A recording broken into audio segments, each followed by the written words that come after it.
Hey, it's Adam Grant from Work Life, a podcast from TED. This episode is brought to you by Freshworks. Freshworks believes that complexity is the enemy of efficiency.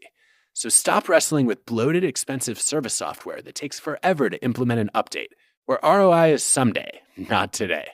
You've been overcharged and underserved for way too long. Uncomplicate with Freshservice for IT and Freshdesk for customer support. And with Freshworks AI-assisted service software, you'll work smarter, not harder. Freshworks uncomplicates. Learn more at freshworks.com.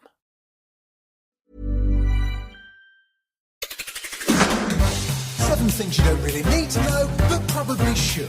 I'm Jamie East, and this is the Sunday 7. I'm Ciara Evans in for Jamie East this week, and on today's episode of the award-winning Sunday 7, we investigate why the UK is facing a drought, find out what is going on with the UK's human biobank, and give you some more reasons to be terrified of ticks. Plus, Will Guyatt, the Smart 7's resident tech guru, explains why Mark Zuckerberg was sued by his own shareholders and what Elon's latest AI project is all about. If you're enjoying our episodes, please do like and follow us wherever you get your podcasts. We're here 7 days a week at 7 a.m. with the 7 biggest stories on the Smart 7 in association with Metro. Before we get started though, it was on this day in 1969 that the famous phrase, "one small step for man, one giant leap for mankind," was first uttered as Neil Armstrong and Buzz Aldrin became the first men to walk on the moon. They landed on the surface of the moon near the Sea of Tranquility as part of the Apollo 11 mission, watched by over 700 million live television viewers. England is experiencing the driest start to a year since 1976, and not surprisingly, that led to drought warnings this week for the East and West Midlands. That means there are now 4 areas under the warning, including Yorkshire and the North West. A drought warning can mean that local authorities impose water restrictions, including hosepipe bans. Gable is regional incident lead at the National Environment Agency, and he says that officially declaring a drought means that the agency can take action on a number of fronts. Declaring a drought is based on what the river levels are doing, and when they get low enough, it can trigger the drought plans to come into effect. And declaring a drought means that we have some more measures and things that we can do to help move water around and make sure that there's enough resource for everybody. And we're sort of repeatedly seeing records broken from all parts of weather, whether it's record rainfall or record lack of rainfall, and we're seeing those extremes happen more and more frequently. I mean, the top 10 UK temperatures all took place in the last 25 years, so we can see climate change beginning to have an impact. All of us can do a few small things that will actually add up to make a really big difference, and really simple things like just turning the tap off when you brush your teeth, fixing leaking toilets. It can be one of those jobs that we put off, but a single leaking toilet can waste up to 400 litres of water a day. So small jobs like that and small changes to how we do things can really make a big difference if we all do them together. Emma Hardy is the Under Secretary of State for Water and Flooding, and she says she's working with the National Drought Group to ensure that there's a little disruption as possible. We need to stop talking about these being extreme weather events and start to accept that because of climate change, things like this are going to be more normal. So as for whether more companies will introduce temporary use bans, that really genuinely depends on what happens with the weather over the next few months. We want to reassure the public that we are prepared for any eventuality, and the focus of this government is making sure that everyone continues to get water, they continue to have their wastewater services, and for them that life continues as normal. But of course we're a serious government and we're taking precautions. Richard Ashley is an Emeritus Professor of Urban Water at the University of Sheffield, and he says it's not just a lack of rainfall and dry weather, we're also losing a lot of water to leaks and elderly plumbing infrastructure. We do have a largely Victorian-based supply system. So a lot of our infrastructure is in desperate need of upgrading. In replacement of water mains is of the order of once every 100 years in this country. That, frankly, is shocking. This is outdated thinking and outdated infrastructure to cope with problems of the now and the future. There are some innovations going on in the world of water, and one you mightn't expect is using mushrooms to help with wastewater filtration. There's a project underway which is experimenting with what's called microfiltration wetlands, and it's centred around Benfleet Creek and the Thames estuary. The idea is to use the filaments of mushrooms as a natural filter, as Lucinda Robinson, who is a PhD student at the University of Essex, explains. We're using this mycelium network as essentially a filter. So the water will come through the network and the filter and hopefully will clean and treat the water. What's really exciting about this is not only does it absorb pollutants, but it actually degrades them as well. For example, bacteria such as E. coli can actually be physically killed and degraded by these mycelium networks and removed entirely from the environment.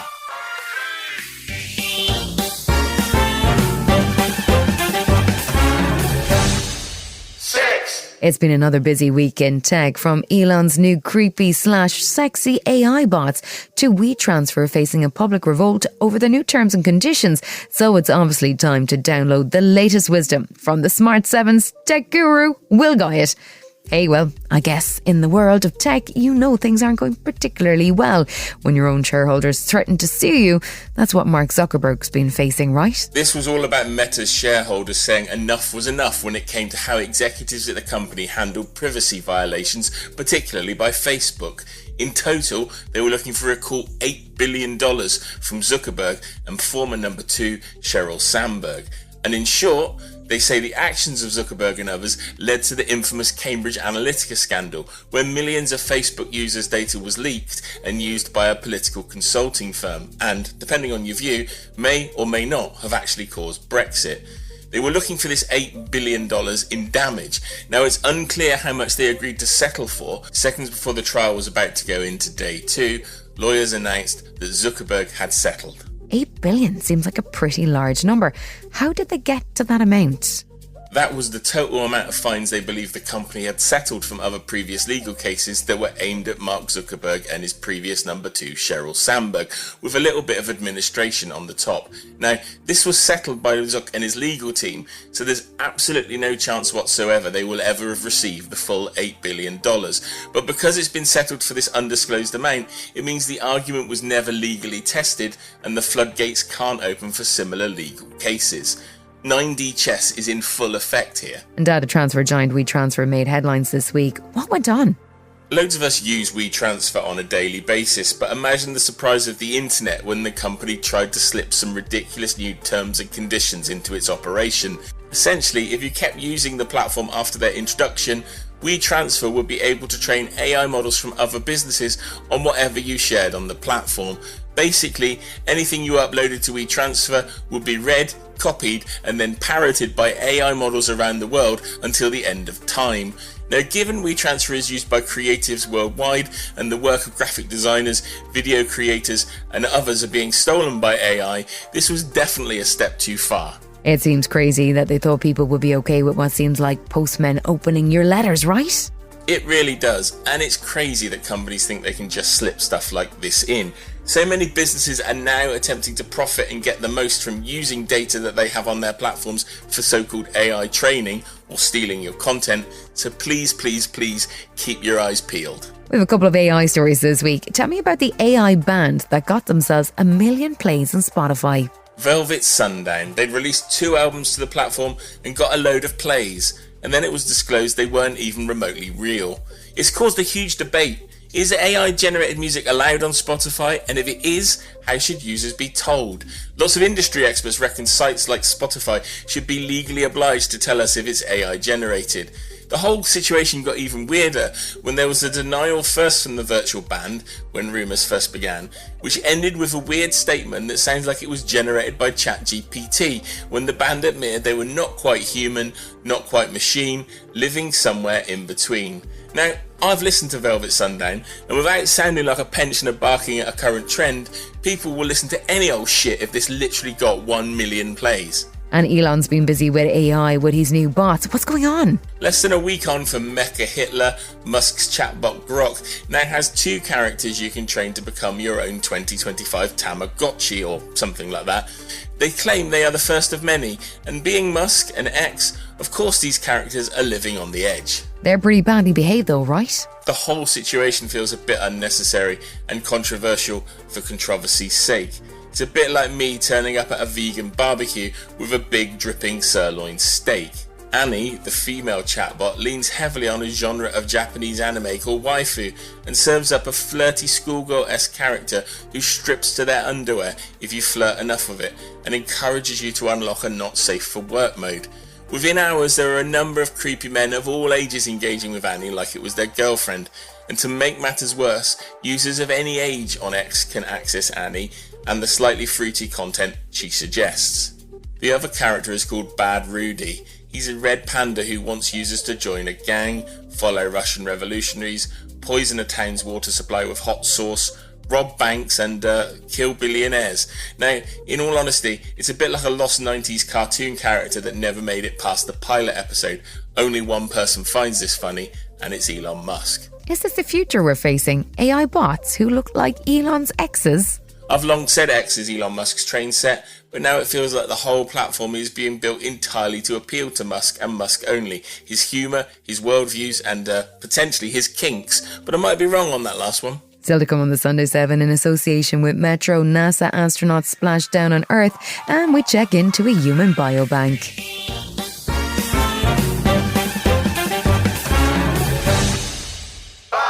We've covered a couple of stories in recent weeks about biobanks which are dedicated to preserving samples, cells and eggs from wildlife with a view to protecting species at risk of extinction. But there's also a human biobank project which is on a pretty grand scale. They've been busy for the last decade scanning over 100,000 people in the UK and building the world's largest whole body imaging project. The scans will be de-identified and made available to scientists along with detailed medical histories and data on the volunteers' genetic makeup, health and general lifestyle. This should allow for detailed data analysis on everything from dementia to heart function and even the impact of alcohol consumption. The project is also busy rescanning 60,000 of the volunteers to observe how we change over time. Tom Clarke is the science technology editor at Sky News and he got a chance this week to see how the biobank works. It's entirely altruistic. That the deal is when you go in that you are giving up all this data and the only way it benefits you personally is through the discoveries into medical science they'll make as a result that might ultimately benefit you. But yeah, there's no sort of kickbacks in terms of getting faster diagnoses or information about yourself. It's all anonymised, it goes into the system. You don't find out anything about what they find. Yet, nonetheless, Biobank managed to recruit 500,000 British people starting in 2003 up to now. And now they've got 100,000 of those to spend 4 to 5 hours doing that research. Huge amounts of patience and altruism from these people. And it's led to so many findings, so many discoveries, and many, many more to come.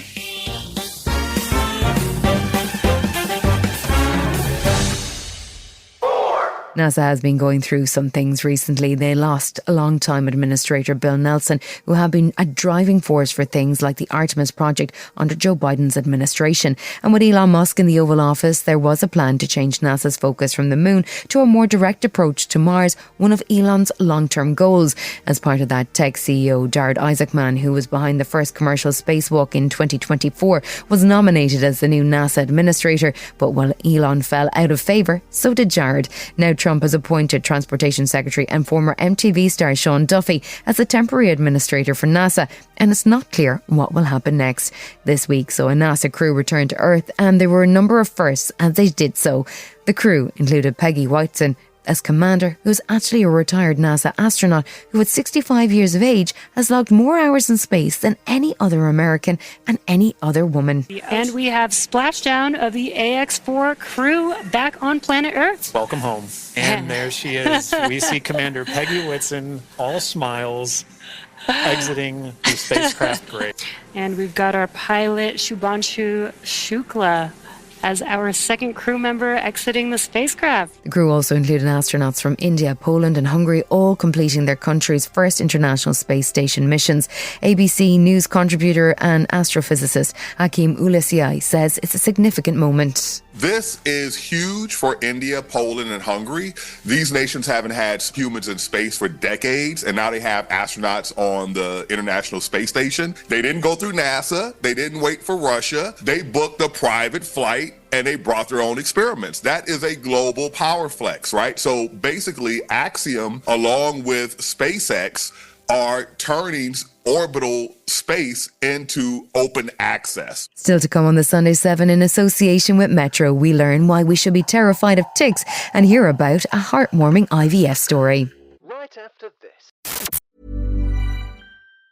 There's nothing better than treating yourself, except maybe treating yourself to high-end, top-quality pieces at half the cost. That's what Quince is all about. From European linen apparel starting at just $30 to handbags crafted from the finest Italian leather, Quince can elevate an everyday outfit at a fraction of the price. By working directly with top artisans and cutting out the middlemen, Quince gives you luxury pieces without the markup. Go to quince.com/style for everyday affordable luxuries with free shipping and 365-day returns.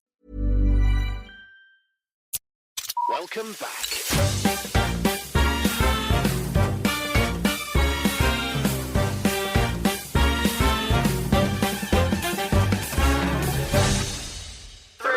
There are plenty of reasons to think twice about visiting America these days. The prospects of border security thumbing through your phone, the risk of getting caught up in an immigration raid, or just the whole Trump-era vibe, which doesn't seem to be appealing to tourists in the way he might have hoped. But there might well be another reason to consider before you pack your bags for that US road trip, and that's the humble tick. They're not particularly humble, and one particular variant, called the Lone Star tick, has a whole host of unpleasant surprises for the unwary traveller. Ticks have been spreading rapidly across the US, partly because of global warming, but they bring with them a unique condition known as alpha-gal syndrome, which can see people who've been bitten by them developing a severe and red meat allergy. As many as 500,000 Americans are now affected, and Dr. Tom Daniels, a professor of biology at Fordham University, says there's no sign of a slowdown in the booming tick population.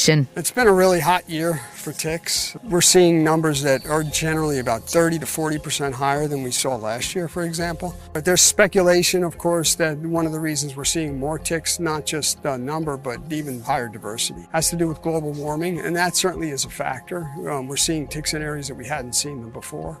But the black-legged tick numbers go up and down from one year to the next, and we don't always know why it is that that happens. Ticks also transmit disease like Lyme disease, and even though they are tiny, they are determined and able to detect human warmth, which they can move towards actively hunting for a host. They were memorably described in a recent Guardian article as a cross between a lentil and a velociraptor by Sharon Pitcairn-Forsythe, who's a conservationist from the Washington, D.C. area. Dr. Bruce Faber is a New York-based infectious disease specialist, and he says the biggest issue is the sheer number of ticks that are lurking in long grass and vegetation. Only about 3 or 4% of ticks carry Lyme. Nevertheless, there's so many ticks and so many tick bites in certain areas. If you go hiking in the woods in the Northeast right now and you don't do anything to protect yourself, it would not be unusual to see that individual come back with 5 or 10 ticks all over their body.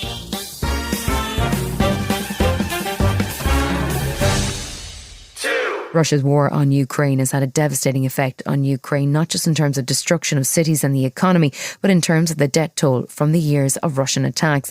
It's estimated that while Russia may have lost as many as 250,000 troops on the battlefield, Ukraine has probably lost close to 100,000 of its soldiers. That's had a devastating effect on families and relatives across the country. But this week saw something positive as the widow of a Ukrainian soldier gave birth to a child thanks to IVF treatment. Natalie Hordyshuk, who had been expecting a child before her husband was killed by a sniper in Donetsk, said she lost the baby, but because they had banked Yuri's sperm, she was able to try for another child. I thought, why should I be alone? I won't be alone. I decided to do what my husband wanted. He really wanted to have a son. I took that second chance. I went through it all. And when I did, it felt like I was reborn. She's the first woman in Ukraine to conceive a child in these circumstances, but Dr. Irina Sarok, a Ukrainian obstetrician, says she definitely won't be the last. Since the start of the full-scale war, the number of samples has gone up significantly. We now have around 100 samples from military men who've preserved their biological material.